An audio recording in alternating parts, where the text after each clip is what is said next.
Negosyo o kalayaan? Bayan o sarili, pumili ka! Paano ninyo nasisigurang pag-usapan ng negosyo kung mga alipin tayo sa sarili nating bayan? Minamahal ko ang ating bayan. Pendehadas!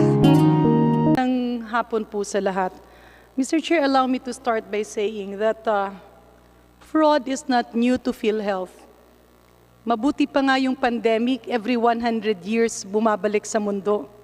Dito yata sa Philhealth, every time a new appointee comes into the Philhealth family, paulit-ulit na bumabalik yung mga puno ng totoong mafia sa Philhealth.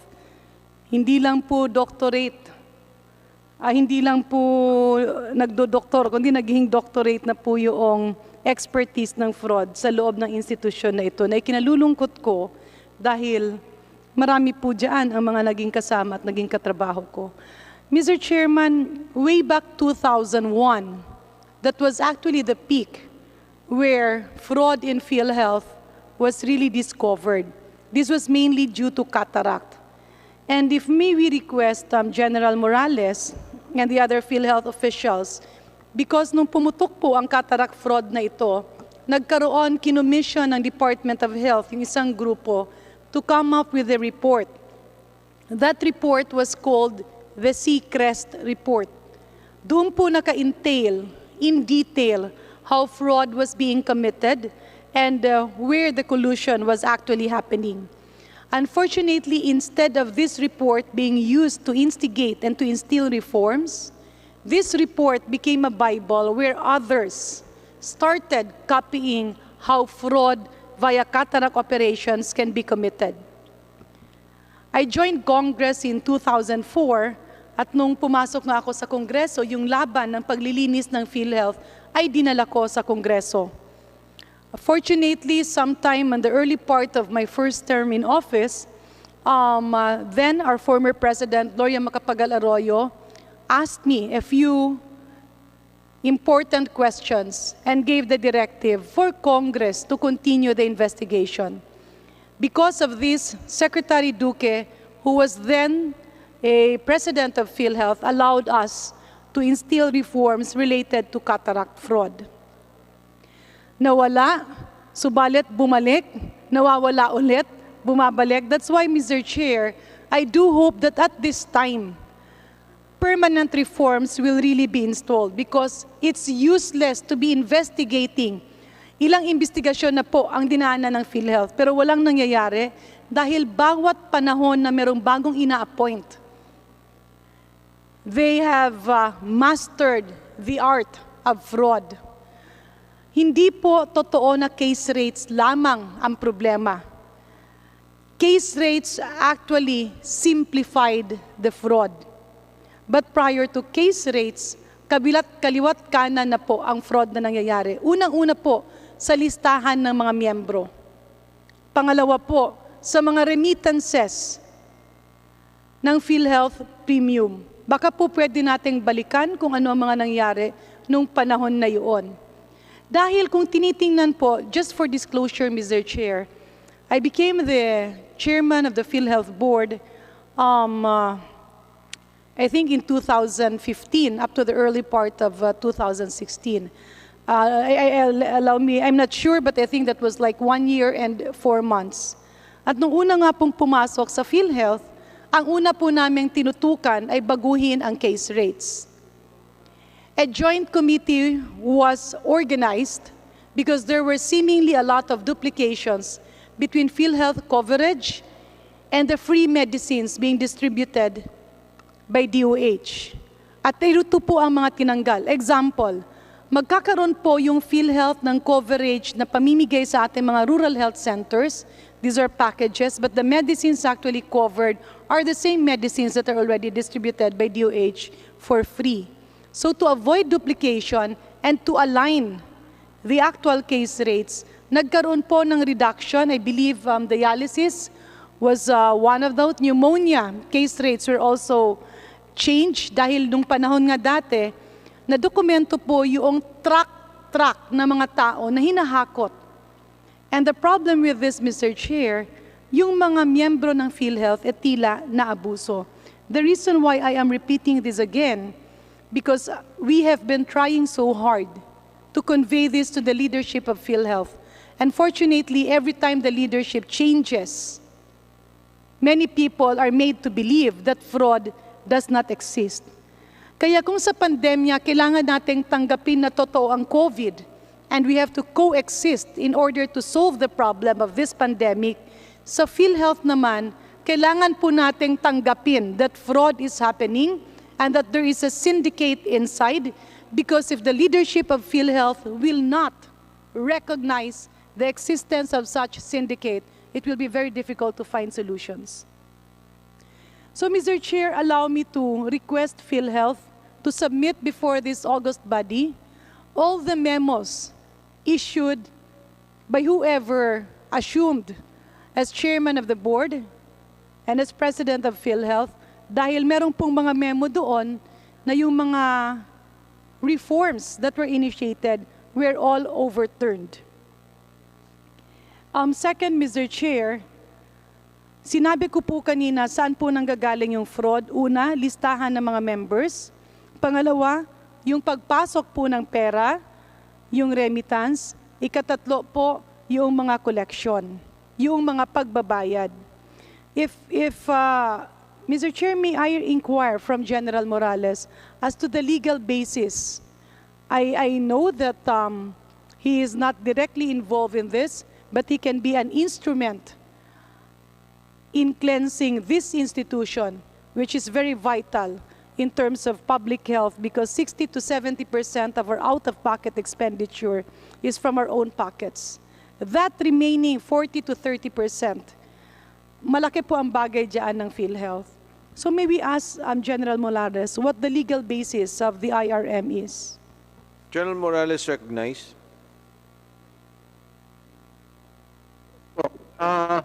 The IRM was approved by the board resolution, which was based on the Bayanihan law and the specific law which I will provide.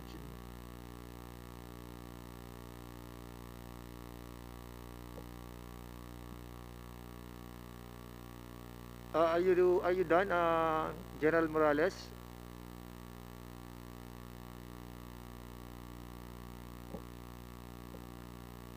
Congresswoman Janette Garin, did you understand the answer? Yeah, That Mr. Chair, satisfied you? I was actually asking for the legal basis of the IRM. Did he answer correctly, Congressman Janette?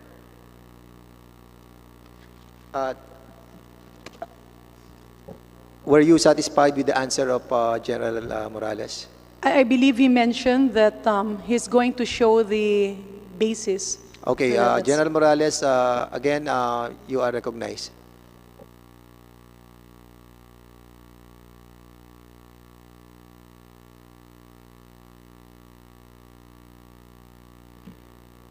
Again, General Morales, can you hear General us? Morales, paki-unmute po yung inyong Zoom.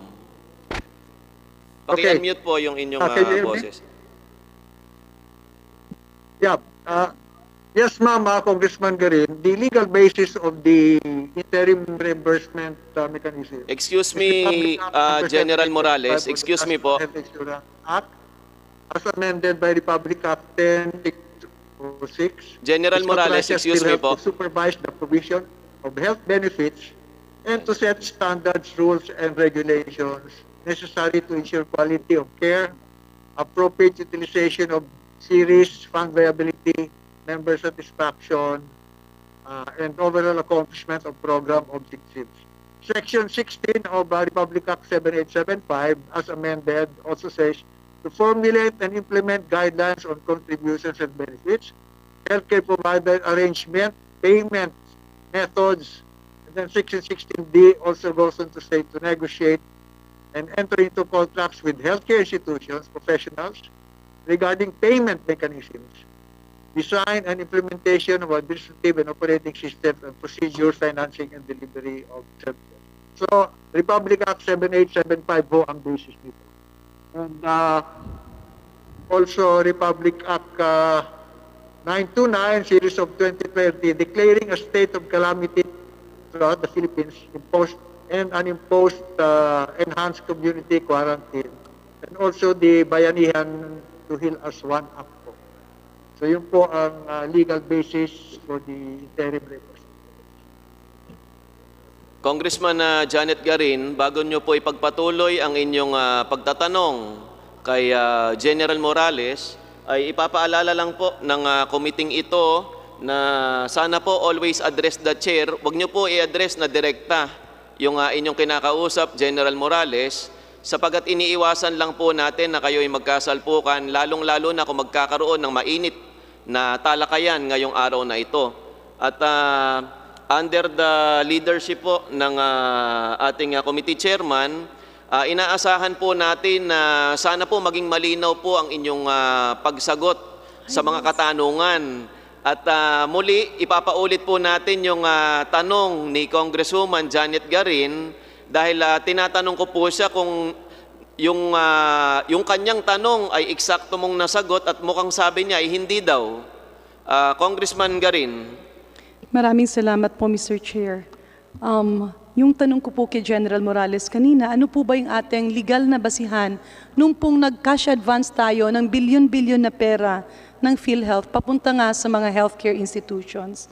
At ang natanggap ko nga na sagot niya, ang sinabi niya ay ang Bayanihan Law and a certain resolution which was, I believe it's the resolution and the implementation of interim reimbursement mechanism nationwide due to COVID. Yun po ba ang sagot ng ating butihing general, Mr. Chair?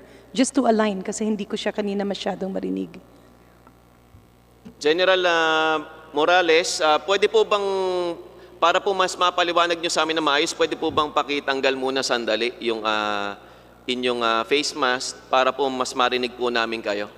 Ayan, gwapong-gwapo naman si General Morales eh. Ayan, pakinggan po natin muli. Yung base ho ng interim reimbursement mechanism ay Republic Act 78 yung National Health Insurance Act as amended by Republic Act 10606, may section 16 at section 16C at section 16D na pumapayag ho sa Philhealth na gumawa ng healthcare provider arrangements, payment methods, at to negotiate and enter into contracts with healthcare institutions regarding the payment mechanism, design and implementation of administrative and operating systems and procedures, financing and delivery of health services in behalf of its members. Yeah. So yun ho ang pinakabase ng... Mr. Chair, tanong ko lang po kay General Morales at sa ating butihing officials ng PhilHealth, pagka po ba sinabing interim reimbursement mechanism, ibig po ba sabihin cash advance or ipadala ng una yung pera o hindi? Yes, Mr. Chairman, yung interim reimbursement mechanism ho ay isa pong cash advance, isang form ng cash advance. Nakakapagtaka po, Mr. Chair, kasi klaro naman po doon sa term, interim reimbursement mechanism. At ang pagkasabi po dito sa interim reimbursement mechanism, ginagawa siya para tulungan yung ating mga health facilities at ating mga ospital sa panahon ng pandemya o mga kalamidad, kagaya ng Marawi Siege, ng Yolanda, ng mga earthquake at kung ano-ano pang mga nangyari. Pero ang pagkakaintindi ko po, Mr. Chair, distinguished colleagues, nung ako po naging undersecretary ng Department of Health at doon po nangyari ang Yolanda, ang nakasaad po kasi doon, bibilisan yung reimbursement. Ibig sabihin, puputulin yung mga bürokrasya kung saan napakatagal ng reimbursement sa ating health facilities at sa ating mga doktor. Kasi napakaklaro po interim reimbursement mechanism. The word speaks for itself. Res ipsa loquitur. Para naman pong hindi po ba napakahirap pong intindihin. I am not a lawyer. I have my background on public health financing. Pero basic lang po, ang hirap pong sabihin na kapag sinabing reimbursement, cash advance. Hindi po talaga maitugma yung these two words, these two phrases. So if I may, Mr. Chair, may I ask another question? Kanino po ba ang pera ng PhilHealth? Pakiulit po, Mr. Chairman. Mr. Chair, sino po ba ang may-ari ng pera ng PhilHealth? Ang taong bayan, may-ari ng pera ng PhilHealth.